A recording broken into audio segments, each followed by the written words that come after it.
Red Zone, Book 1, Wipeout Squad Audiobook Series.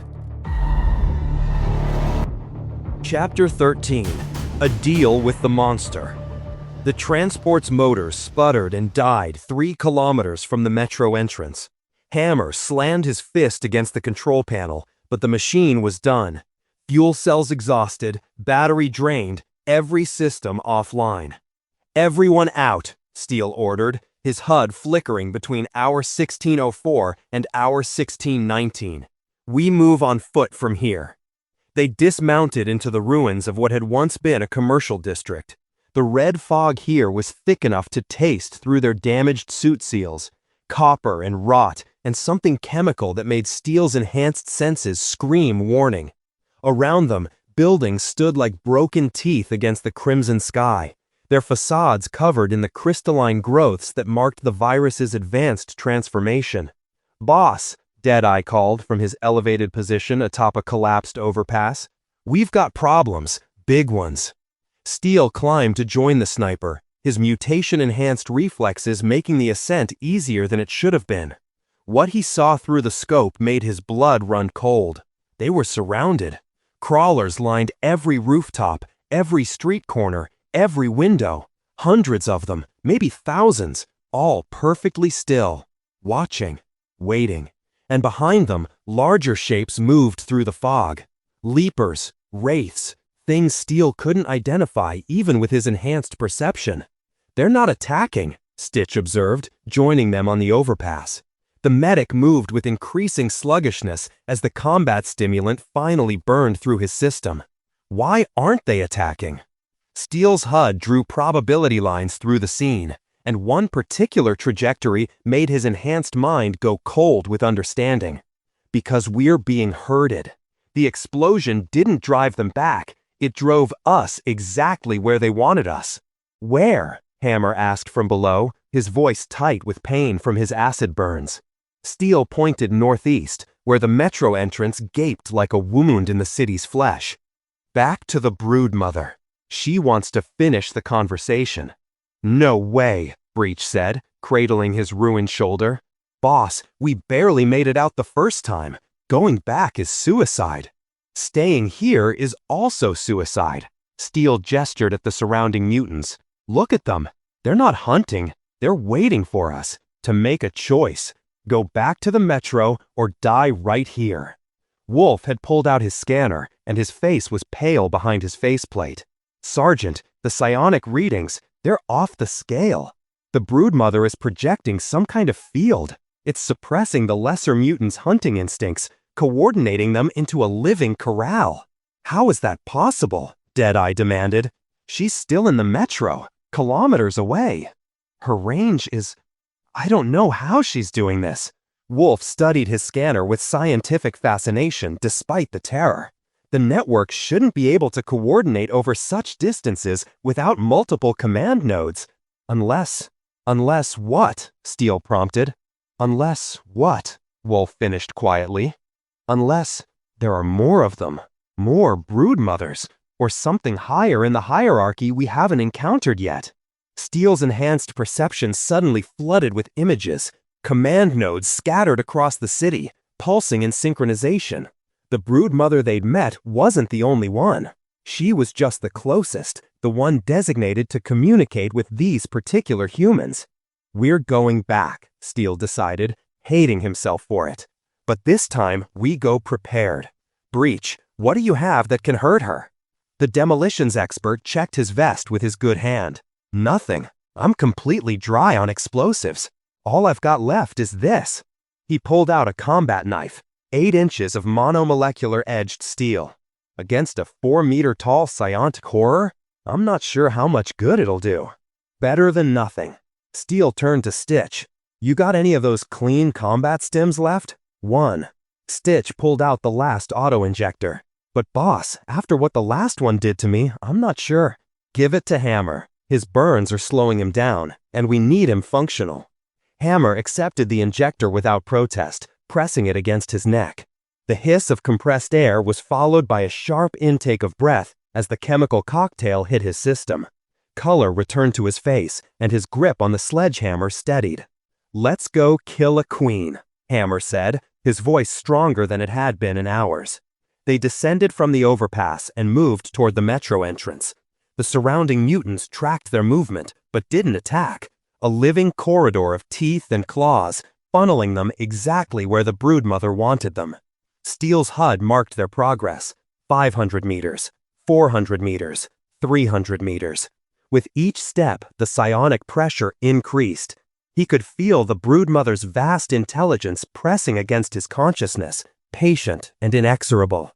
"Boss," Deadeye whispered as they entered the metro tunnel, "I don't like this. It feels like a trap." "It is a trap," Steel confirmed, "but we're out of options. Maybe she'll offer another deal. Maybe we can negotiate terms that don't end with all of us dead." "You trust her?" Breach asked incredulously. "I don't trust anything on this planet, but I'm willing to listen." They descended into the metro cathedral, and Steel saw immediately that things had changed. The fires from their earlier escape had been extinguished. The damaged cocoons had been cleared away, and the broodmother sat on her throne of biomass exactly as before, as if their violent departure had been nothing more than a brief interruption. "Welcome back, Sergeant Steel. I knew you would return." The psionic voice hammered directly into Steel's mind with such force that his HUD flickered. Beside him, Wolf stumbled and Stitch caught the scientist before he fell. "You gave us no choice," Steel said aloud, refusing to think his responses and give the broodmother access to his inner thoughts. "Efficient? No.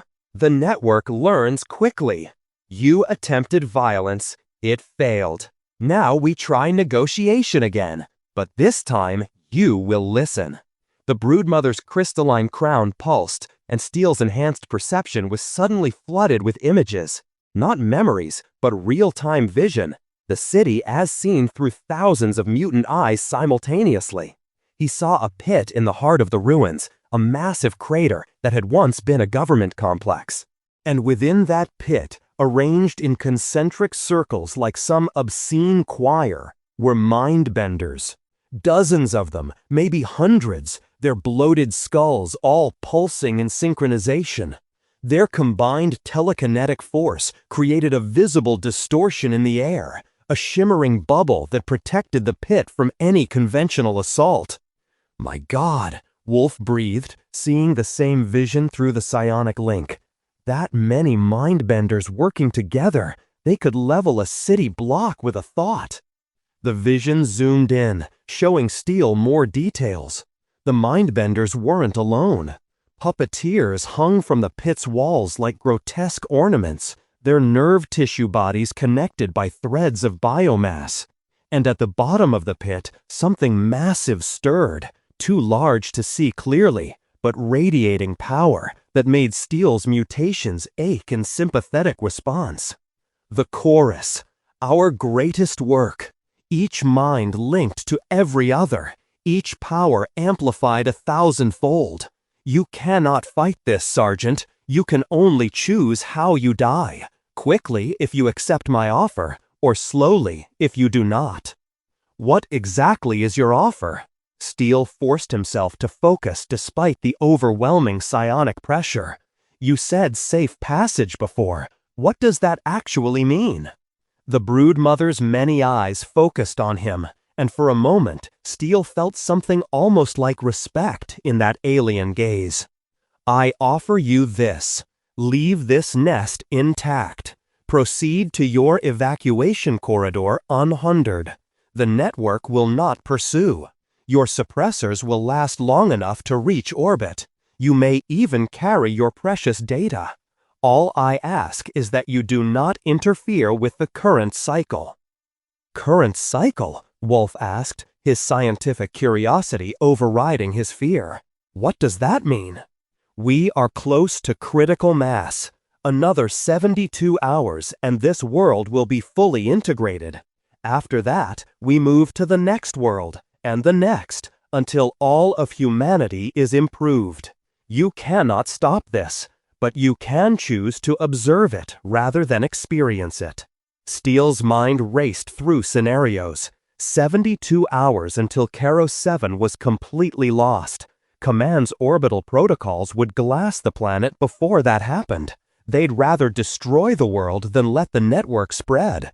But if the network had hidden command nodes, if it had already established footholds in other locations. You said Patient Zero was Colonel Marcus Steele, Steele said, steering the conversation toward the information he needed. Prove it. Show me. The brood mother's crown flared brighter, and the psionic link intensified. Steele's vision swam, and suddenly he was somewhere else, standing in a command bunker, 50 years in the past, watching a tall man in military uniform brief a room full of officers. Colonel Marcus Steele, the face Steele had seen on 1,000 recruitment posters, the tactical genius whose innovations had won the Hadrian 9 campaign, and there on his uniform, the double lightning insignia that every cleanup soldier now wore. The vision shifted. The bunker was under attack. Red fog seeped through ventilation ducts. Soldiers transformed before Steele's eyes, their flesh rippling and reforming. And Colonel Steele stood at the center of it all, his body changing, his mind expanding, his screams of agony transforming into something else, not quite human anymore, but not fully mutant either. A bridge. The broodmother had called him a bridge. He tried to fight it, Wolf said, his voice breaking. I saw the medical records. He tried every suppressor, every treatment. Nothing worked. He transformed over 3 weeks, fully conscious the entire time. By the end, he wasn't fighting anymore. He was evolving. And he gave us everything. The broodmother's voice carried satisfaction. Every military doctrine, every tactical innovation, every weakness in human psychology. He made us perfect. Steele looked down at the insignia on his own armor, the double lightning he'd worn with pride for 5 years. It felt like betrayal now, like wearing the mark of humanity's destroyer. You knew, Steele said to Wolf, not even making it a question. Yes, the files were classified, but I had access, and when I saw the cellular samples, the neural patterns, I knew. Colonel Steele isn't dead. He's distributed. Pieces of his consciousness exist in every high-level mutant. The broodmother you're speaking with right now probably has fragments of his tactical genius. Why didn't you tell us? Hammer demanded, his voice thick with barely controlled rage. Because Command ordered me not to, Wolf shouted back. Because if soldiers knew they were fighting a war against their own greatest commander, morale would collapse. Because the truth is too terrible to... Enough, Steele cut him off. He turned back to the broodmother. Your offer. Safe passage in exchange for leaving this nest intact. What guarantees do we have that you'll honor it? The network does not lie. We have no need for deception. Lying is inefficient. If we wanted you dead, you would be dead now. This offer is genuine. And if we refuse, Steele asked, then you die here. All of you. Your suppressors have perhaps 7 hours remaining. Less with the accelerated infection from your injuries and stimulants. Even if you escape this nest, the network knows your location. The Queen's effect has marked you. Every mutant on this planet can sense your presence.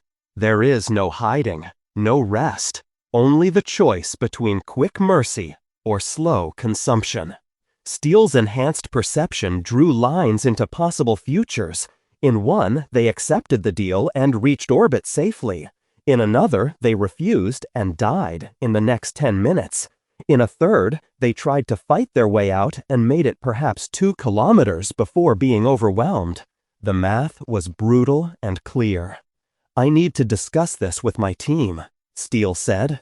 The broodmother's crown pulsed once. Perhaps amusement, perhaps approval. Very well. The network is patient. We have waited millions of years. We can wait a few minutes more. Steele gathered his team in a tight circle, speaking on their encrypted channel. Options. Give them to me. We accept, Breach said immediately. "We're not equipped to fight. We're not equipped to run." "We take the deal, get Wolf's data to command, and let them handle the planetary response." "We can't trust it," Hammer countered, the combat stimulant making him aggressive. "The moment we turn our backs, it'll send the Horde after us. This whole negotiation is just a game to make us lower our guard." "My analysis agrees with the creature's assessment," Wolf said quietly. "With our current damage and the Queen's effect marking us, our survival probability without the network's cooperation is less than 3%. With it, perhaps 20%, accounting for potential betrayal." "Stitch?" Steele looked at his medic. "You're the one who shot the larva last time. You made the call that started this. What's your read now?" Stitch's face was drawn, the last effects of the combat stimulant fading from his system. "I made that call because the thing was wearing Lieutenant Raven's face, using her voice. It felt like desecration. Like everything we fight for was being mocked." He paused, choosing his words carefully. "But boss, I'm a medic. My oath is to preserve life. And right now, accepting this deal preserves 5 lives, ours. Refusing it because of pride or principle, that's not tactics, that's ego." "Deadeye?" Steele turned to his sniper. "You haven't said anything." Deadeye had been quiet throughout the entire exchange, his rifle held across his chest, his enhanced vision studying the broodmother with unwavering focus. When he finally spoke, his voice was cold and flat. "We don't negotiate with extinction," Deadeye said. "That's what Lieutenant Raven used to say. Before they got her, before they turned her into a voice in a larva's throat." His finger moved to his rifle's trigger guard. "This thing, this network, it's offering us a choice between dying now or dying later. Either way, humanity dies. So I say we die on our terms, not theirs."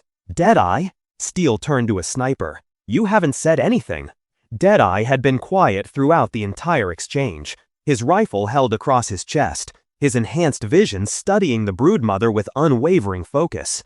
When he finally spoke, his voice was cold and flat. "We don't negotiate with extinction," Deadeye said.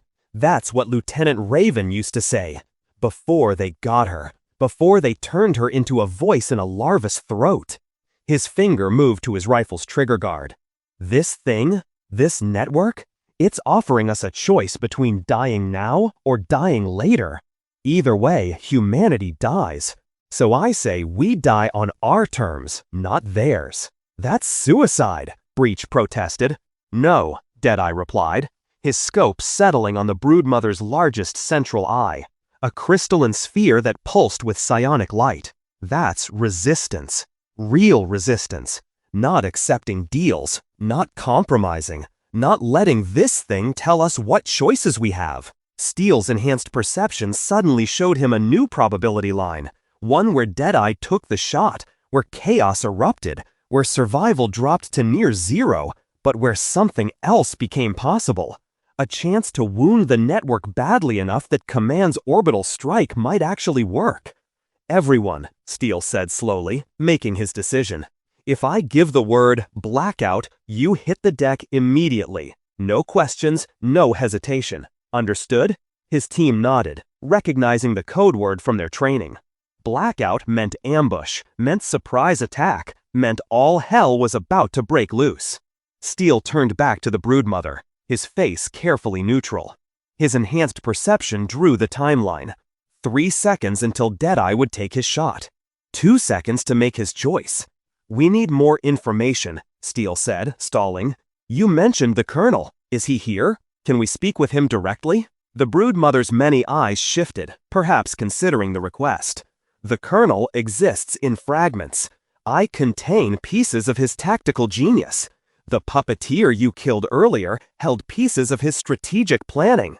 The mindbenders in the chorus share his psionic innovations. To speak with one part is to speak with all parts." "That's not an answer," Steele pressed, watching Deadeye's rifle barrel make minute adjustments. "Is there a primary node, a main consciousness we can negotiate with directly? Negotiation with fragments is sufficient. The network speaks as one. Your attempts to identify chain of command are futile." "Blackout!" Steel threw himself flat. Deadeye's rifle thundered in the enclosed space. The shot was perfect. Enhanced vision, enhanced calculation, every factor accounted for. The round struck the broodmother's central eye dead center, punching through the crystalline sphere and burrowing deep into whatever neural tissue lay behind. The broodmother's scream existed simultaneously in the physical and psychic realms. Steel felt it as a physical pressure wave that slammed against his armor, and as a mental assault that tried to crack his skull from the inside. Around them, every cocoon in the chamber burst simultaneously, releasing their occupants in a tsunami of teeth and claws and rage. "Contact all sides," Steel roared into comms, bringing up his empty carbine on pure instinct. "Formation Delta, protect Wolf." Hammer Sledgehammer became a blur of violence, crushing crawlers that charged from the left flank. Breach fought one-handed, his combat knife flashing as he carved through mutants with desperate precision. Stitch put himself between Wolf and the Horde, his pistol barking until it clicked empty. The broodmother thrashed on her throne, black ichor pouring from her ruined eye. Her remaining eyes blazed with fury, and Steel felt the full weight of her psionic rage crash down on us like a physical force. Foolish, so very foolish. You could have lived. Now you will become. "Deadeye," Steel shouted. "Second shot, finish it." The sniper was already lining up the shot, but the broodmother had learned from the first attack. Crawlers swarmed up her throne, creating a living shield between her and Deadeye's barrel. The sniper fired anyway, the round punching through 2 crawlers before losing momentum. "Can't get a clean angle," Deadeye reported, working his rifle's bolt. "She's using them as armor." Steel's enhanced perception drew a dozen probability lines, and all of them ended in blood. They'd wounded the queen, humiliated her, but they hadn't killed her. And now there was no negotiation, no deal, no mercy, just war.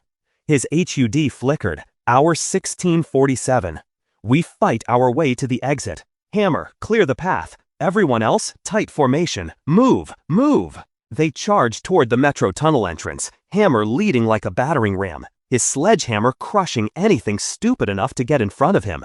Behind them, the broodmother's scream echoed through the chamber. Not pain, but rage, but something deeper. Command override, network synchronization, the queen's effect beginning to spread across the entire planet. They'd hurt her badly, perhaps badly enough to give command a window. But in doing so, they just marked themselves as priority targets for every mutant on Caro 7. As they burst out of the metro into the red haze daylight, Steel's HUD painted hostile signatures in every direction. Hundreds of them, thousands, all converging on their position. The deal was dead. The war had just become personal. Thank you for listening. New chapters will be released daily on the channel. This audio material was produced exclusively for the Section 56 channel. All rights reserved.